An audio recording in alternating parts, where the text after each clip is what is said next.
नमस्कार and welcome to my YouTube channel back from the job of danger. आज मैं आपको नॉर्थ ईस्ट जिन्हें जब मैं गुवाहाटी में रहता था वहाँ का किस्सा सुनाऊंगा। जैसे मैं आपसे एक बार बोल रहा था कि मैं और मेरा एक दोस्त था मोंटी बोरुआ, तो उसने बोला था कि आप हमारे गांव एक बार चलिए। और उसका गांव पड़ता था काजीरंगा से बिल्कुल सटा हुआ। काजीरंगा नेशनल पार्क जो है ना, वो 2-3 डिस्ट्रिक्ट्स को टच करता हुआ जाता, बहुत बड़ा है।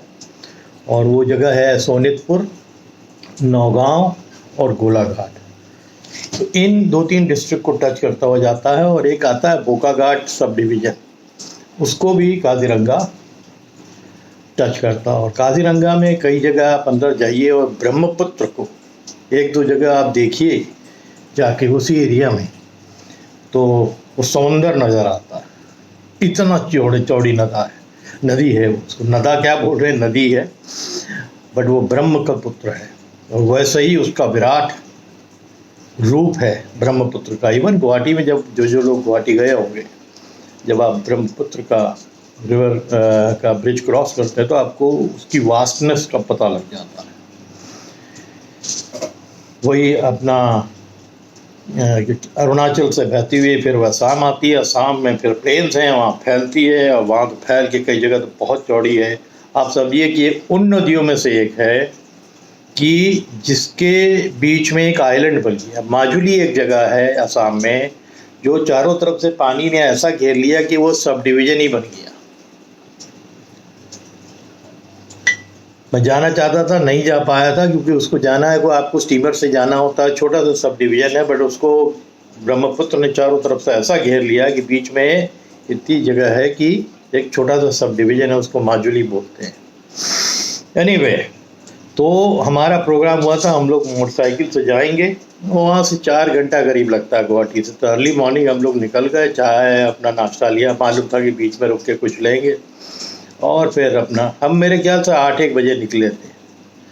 और उसका गांव वहीं पड़ता था सोनितपुर डिस्ट्रिक्ट में। तो उसके गांव पहुंचते हुए, क्योंकि रुकते हुए भी गए थे, नाश्ता वाश्ता लिया था, फिर बीच में लंच चाहिए था कि उसी के यहाँ जाके लेंगे।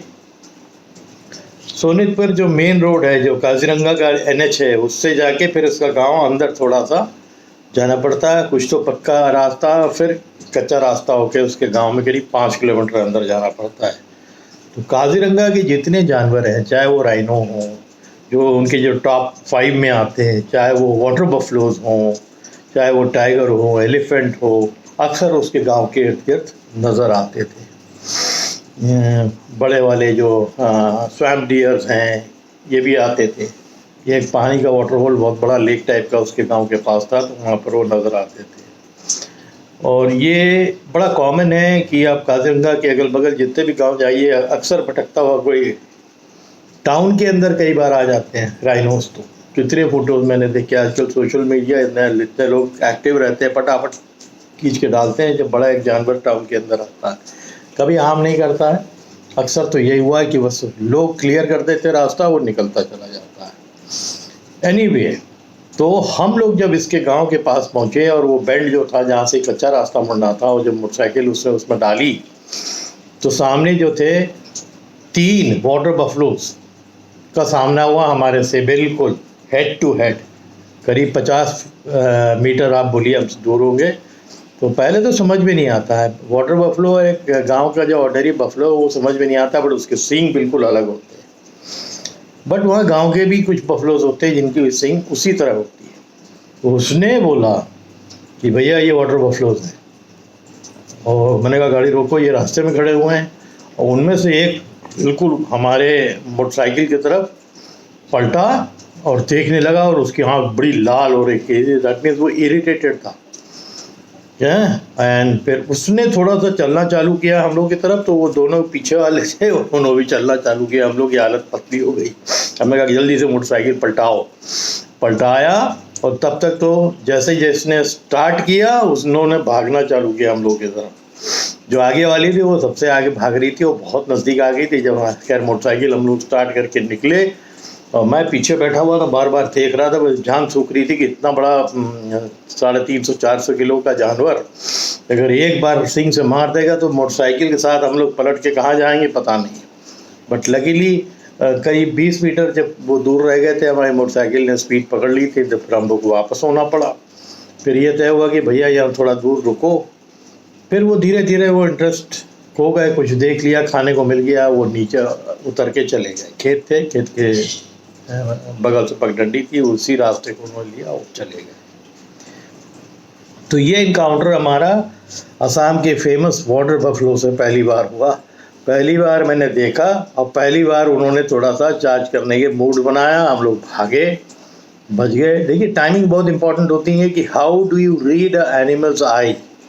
अगर आँख में आपने देखा है कि वो इरिटेटेड फील कर रहा है, अच्छा नहीं फील कर रहा, आप अवॉइड करो।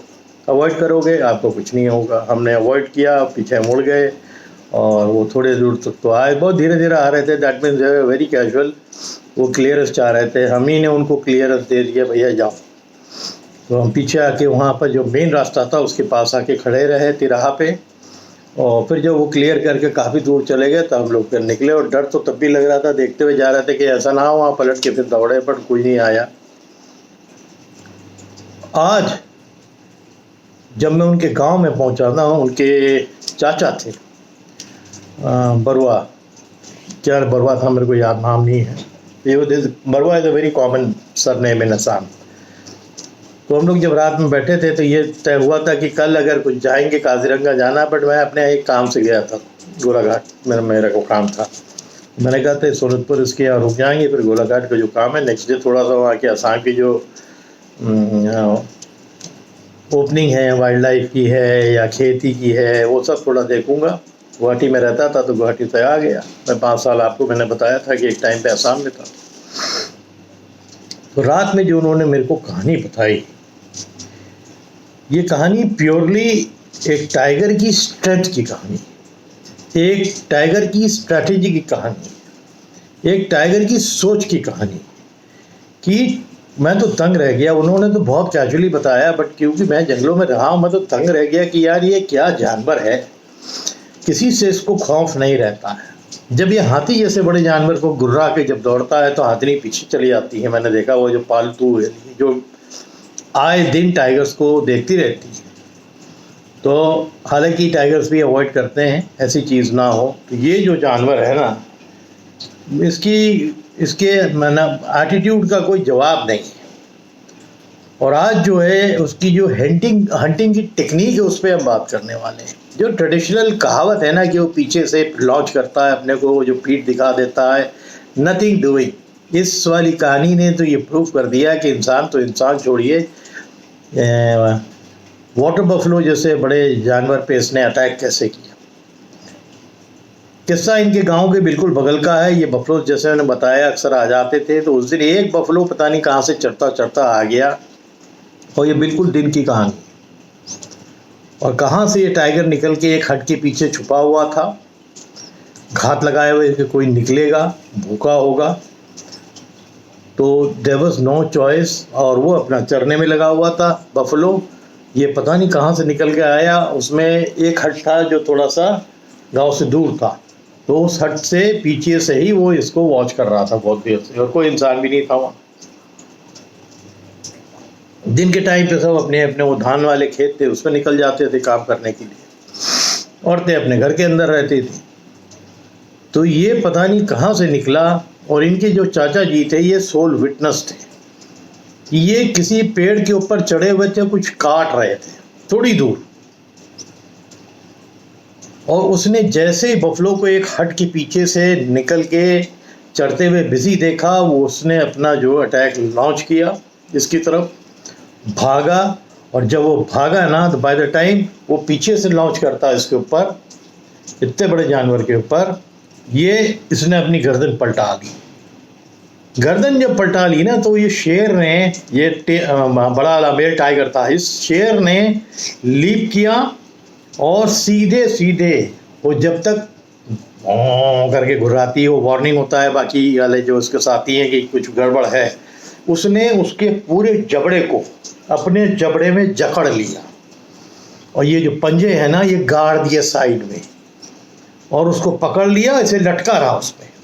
इतनी बड़ी होती है, हाइट भी ज़्यादा होती है, ये लटका रहा जब तक उसको नीचे खींच ना दे, तब तक लटका रहा।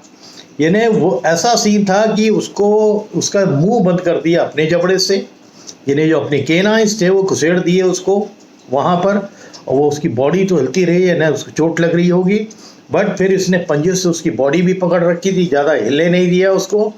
और जब तक वो जैसे ही नीचे गिरी ज़मीन पे, वो बफलो गिरी, जो उसने बस छोड़ के मुंह छोड़ा और सीधे यहाँ पर, जो इनका ट्रेडिशनल तरीका होता है, गर्दन नीचे अपनी कैनाइन गाड़ दी और पंजे से उसकी बॉडी दबाए रहा, इतने बड़े जानवर की, हाँ, इधर से और कैनाइन गाड़ के उसको जब तक बिल्कुल पस्त नहीं कर दिया। वो पैर मारती रही है ना, वगैरह के हॉरिफिक सीन था कि पैर मारती रही सर्वाइव करने के लिए। और वो जो पेड़ में चढ़ के देख रहे थे, वो कुछ नहीं कर सकते थे, हेल्प करके चिल्लाएंगे, कहीं वो उस तरफ ध्यान चला गया तो ज़्यादा बड़ा पेड़ भी नहीं था जिस पे वो चढ़े। गुस्से में अगर उसका शिकार की तरफ से कोई अगर डिस्ट्रैक्ट कर रहा है उसको, तो वहाँ भी अटैक कर सकता था। उन्होंने शांत रहना ही समझा और देखा पूरा सीन। और कोई गाय और भैंस गांव की होती तो चिल्लाते, वो तो जंगल से आई हुई वाटर बफलो थी। उसको जब शांत कर दिया, उस बफलो को ये खींच के ठीक जिस हट के पीछे से आया था, ये इतने बड़े जानवर को पहली बार देखा नहीं। वो खींचते हैं अपने पैरों के बीच में ले लेके, ये इतने बड़े बफलो को खींच के वो सेफ्टी पे ले गया उस हट के पीछे। और फिर वहाँ से थोड़ा आगे से झाड़ियाँ थी और जंगल था। तो ये कह रहे थे कि मेरी तो आधा पौन घंटा हिम्मत नहीं हुई कि मैं नीचे उतरूं कि कहीं वो निकल के आया कि उसने मेरे को देख लिया, जब इतने बड़े जानवर को उसने पस्त करके मार दिया। और क्या तरीका कि आगे से अटैक किया और उसका मुंह बंद कर दिया, मुंह बंद करके अपने पंजों से उसको जकड़ लिया और वो तड़पती रही, हिलती रही। इतना बड़ा जानवर, 300 साढ़े 300 किलो का एक वाटर बफलो होता है। तो आप इस जानवर की हिम्मत, इस जानवर की स्ट्रेंथ और इसका जो अटैक करने का मूड होता है, वेरी डिफरेंट जो ट्रेडिशनल होता है। तो ये आगे से इसने उसका मुंह ही पूरा अपने जबड़े में ले लिया और दबा के रखा। आई थिंक वो बहुत पेनफुल हो गया उस बफलो के लिए। टाइगर के कैनाइन आप जानते हैं इतने बड़े बड़े होते हैं। वो गाड़ दिया और नीचे से गड़े हुए हैं, ऊपर से गड़े हुए हैं, उसको ऐसे ही छेद कर रही है, उसको ब्लीड कर रही थी। और फिर जब उसको जब सांस घुटने लगी होगी, जब आपका मुंह ही दबा दिया तो आप सांस कहाँ से लोगे, नाक भी यही है, मुंह भी यही है।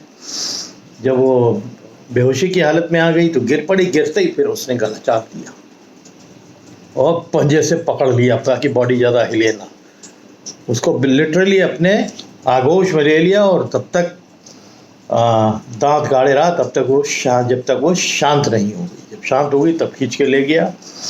आधा पौन घंटे के बाद फिर ये उतरा और गांव की तरफ भगा। जो गांव ये आया था खेत की तरफ, और जब गांव की तरफ इनको जाना था तो वहाँ से करीब आधा पौन किलोमीटर दूर इनका गांव पड़ता था। जहाँ इनका खेत था वहाँ से इनका जो गांव, वो 5-7-8 झोपड़ियों का गांव था। वहाँ तो क्योंकि अर्थक्वेक प्रोन एरिया है वो सब, तो ज़्यादातर सब लकड़ी के ही बनते हैं। ज़्यादा घर मैंने देखे कि लकड़ी का एक बड़ा सा प्लेटफॉर्म होता है, वो बनता है, वो बेस बन जाता है उनका, और उसके ऊपर फिर हट्स रहते हैं। तो वो इसलिए भी रहता है कि अक्सर क्योंकि वहाँ भैंसे आ जाते हैं, राइनो आ जाते हैं, तो एक छोटे से प्रकार की वो सेफ्टी होती है। फिर उसके बाद ऊपर हट्स रहते हैं। तो जितने भी उस साइड के नेशनल पार्क हैं। और दूसरा क्या होगा, कभी भी भूकंप आता है तो भूकंप के झटके जो है लकड़ी सहन कर लेता है, तो मोटी मोटी लकड़ी के 4 पिलर्स होते हैं, फिर उसके ऊपर ये हट्स बनाते हैं। तो वो खींच के ले गया। अब एक भैंसे को मारने का मतलब आप समझते हो कि हफ्तों का खाने का इंतज़ाम हो गया था टाइगर का। फिर वो जहाँ ले गए वो सस्पेक्ट कर रहे थे कि वहाँ मिलेगा। तो जब गांव वालों को पता लगा तो गांव वालों ने कहा कि यार ऐसा है कि वहाँ जाके देखना तो बहुत डेंजरस है। और हमारे अगर गांव की गाय या भैंस होती तो फिर भी जाते, वो तो वाटर बफलो ले गया, तो इससे अच्छा तो फॉरेस्ट वालों को इन्फॉर्म करो। बट बाय द टाइम ये सब फॉर्मेलिटी कंप्लीट करी गांव वालों ने, वो खींच के जंगल के अंदर ले गया था और काफ़ी पार्ट उसका खा लिया था। ज़्यादा तो नहीं खा पाया क्योंकि एक जो भी डाइट होती है एक टाइगर की वो खाएगा। 2 दिन के बाद वो भैंसी जो है फॉरेस्ट वालों को मिली, काफ़ी उसका हिस्सा जो खाया हुआ था, बट मेरे ख्याल से अपना जो भूख थी उस टाइगर ने जो है सेटिस्फाई कर ली होगी और फिर छोड़ा होगा। मेरे कहने का मतलब ये है कि ये जानवर जो है, इसकी जो एक ब्रूट स्ट्रेंथ होती है ना, और ना डरने की प्रवृत्ति जो होती है, एटीट्यूड होता है, किसी से डरना नहीं, इसीलिए वो किंग कहलाता है। वो इस कहानी में साफ साफ पता लगता है कि एक बड़े जानवर को भी सामने से देख लिया, बहुत देर से देख रहा होगा वो, और बहुत देर से इसलिए देख रहा होगा कि साथ में और भैंसे तो नहीं। अगर बहुत और भैंसे होती तो निश्चित था कि जब टाइगर ने अपना अटैक लॉन्च किया होगा तो वो आते जरूर सींग लेके, और उनकी सींग इतनी बड़ी ऐसे रहती कि एक बार चमड़ी में गड़ गई ना तो उठा के फेंक ही देंगे। बहुत से साउथ अफ्रीका के डॉक्यूमेंट्स में देखा कि वहाँ के जो केप बफलोज होते हैं वो लायंस को जब उछालते हैं तो 10-10, 15-15 फीट ऊपर उछाल देते हैं, इतनी स्ट्रेंथ होती है उनके अंदर। बहरहाल ये एक ऐसी स्टोरी थी जो मैं खुद पर्सनली अगर देखता तो मेरे को तो बिल्कुल, आप यकीन मानिए कि मैं सोच नहीं सकता था कि सामने से भी एक टाइगर जो है अटैक लॉन्च कर सकता है। हो सकता है बहुत बार हुआ हो, बट मेरी नॉलेज में नहीं था। वो सरप्राइज एलिमेंट होता है उनके अटैक का बड़े जानवर के ऊपर। बट एकदम देख लिया कि उसने गर्दन मोड़ दी और सामने से उसका मुंह जब कर दिया, पूरा जाम कर दिया। वो दबा के रखा रहा ताकि आवाज़ भी ना निकाल पाए। वो सो कनिंग कि उसको मालूम था कि आवाज़ निकालेंगी, हो सकता है कि जंगल के अंदर कोई और बफलो हो, आवाज़ सुन के आ जाएगी तुरंत और उसके हाथ से शिकार निकल जाएगा। तो शिकार ना निकले तो वो तब तक दबा के उसने रखा रहा जब तक वो तड़पती रही, और फिर वो तो ज़मीन पे गिर गई। ज़मीन पे गिरते ही फिर अपने जो गला वाला टेक्निक होती है उसने लगाई, और फिर जो भी था, जो भी दमखम रह गया होगा उसके अंदर, वो ख़त्म कर दिया। तो एक बड़ी ज़बरदस्त स्टोरी थी, और भी कुछ स्टोरीज उन्होंने मेरे को बताई थी, मैं बताऊंगा आपको आगे चल के। बट ये स्टोरी मेरे को बहुत इम्प्रेस करी क्योंकि मेरे साथ ही गुवाहाटी में काफ़ी काम में वो बरुआ, जो बॉबी बरुआ था, वो रहता था। जब मैं कभी लखनऊ वापस आ जाता था, मैं 5 साल था, एडमिनिस्ट्रेटिव स्टाफ कॉलेज में काफ़ी सप्लाई का काम मैं इस बीच में करता था, है ना। फर्नीचर जितने थे मेरे थे, डेकोरेशन का काम मेरा था, उनका कॉन्फ्रेंस का हॉल। उस समय एक टाइम ऐसा था कि मेरे को समझ में नहीं आ रहा था मैं क्या करूं, तो मेरे को वही जो मिस्टर तिवारी थे, जो IAS थे उस समय, वो प्रिंसिपल थे उस कॉलेज के, उन्होंने बुलाया था कि आप आ जाओ यहाँ पर, मैं आपको कुछ काम देता हूँ। तो मैं फिर वहाँ था, तो फिर रुका, 5 साल वही रहा। और जैसे गुवाहाटी के पहले भी किस्से बताया कि गुवाहाटी इटसेल्फ उस ज़माने में लेट 70s 80s में, अर्ली 80s से लेके मिड लेट 80s तक मैं वहाँ काफ़ी टाइम रहा, और काफ़ी जंगल था, शहर के इर्द गिर्द काफ़ी जंगल था। वो कई लेपर्ड्स मैंने बताया मैंने साइट किया है, पाइथन मैंने साइट किया अपने ही मकान के अंदर। बड़ा जो इलाका था वो दलदली था, कई लोगों ने अपने मकान, अब तो आप जाओगे पहचानेंगे, कोई एक एरिया है जिसको बोलते हैं दिसपुर से बिलतुल्ला, सन्नाटा रहता था। अब तो इतने मकान बन गए, मैं गया था अभी करीब 4 साल 5 साल पहले, वो इस एरिया को पहचानना मुश्किल है, इतना डेवलपमेंट हो गया है, जो हर जगह होता है वही। तो उम्मीद करता हूँ कि ये जो स्टोरी मैंने डाली है एक टाइगर की हिम्मत की, इसकी स्ट्रेंथ की, ब्रूट स्ट्रेंथ की और टेक्निक की, ये आपको पसंद आई होगी। और मैं इसी तरह और भी स्टोरीज डालूँगा। और इस किस्से में जो मैंने बताया कि बफलोज हमको जो दिखी थी, उन्होंने हम लोग पे अटैक तो लॉन्च किया था, बट हम लोग फिर टाइम समझ गए और वहाँ से निकल गए और बच गए। तो ये जब आप जंगलों के आसपास रहते हो, अगर आपको थोड़ी सी भी बुद्धि है तो आप सरवाइव कर जाते हो कितनी जगह, राइट। जैसे बंदर है ना, वो अलार्म कॉल बहुत अच्छे देते हैं जंगल के अंदर, पर जब लेपर्ड आता है ना, उनका अलार्म कॉल बहुत अलग होता है। What is the reason, do you know? क्योंकि लेपर्ड जो है इज ए गुड क्लाइंबर, ये पेड़ों पे बहुत बढ़िया चढ़ता है। तो बंदर जब लेपर्ड को साइड करेंगे ना नीचे, उनकी अलार्म कॉल ज़बरदस्त होने लगती है, डर एकदम दिखता है उस कॉल के अंदर। दे फील सो फियर्ड कि ये चढ़ेगा और एक हाथ को ले लेगा। अगल बगल पेड़ है तब तो हम कूद के बच जाएंगे, बट लेपर्ड भी कूद जाता है कितनी बार। और एक टाइगर को जब देखते हैं तब उनकी अलार्म कॉल इतनी फियर्ड नहीं होती है, वो अलार्म कॉल देते हैं सबके लिए, जागो महाराज जा रहे हैं। तो ठीक है, उम्मीद करता हूँ कि आपको ये स्टोरी पसंद आई होगी, जो एक टाइगर की स्ट्रेंथ की बात बताई, टेक्निक की बात बताई। और भी फिर स्टोरी डालूंगा बीच बीच में। तब तक के लिए अभी इस वीडियो में अलविदा। होप करता हूँ कि आप लोग सब हेल्दी रहें और तगड़े से रहें। Thank you.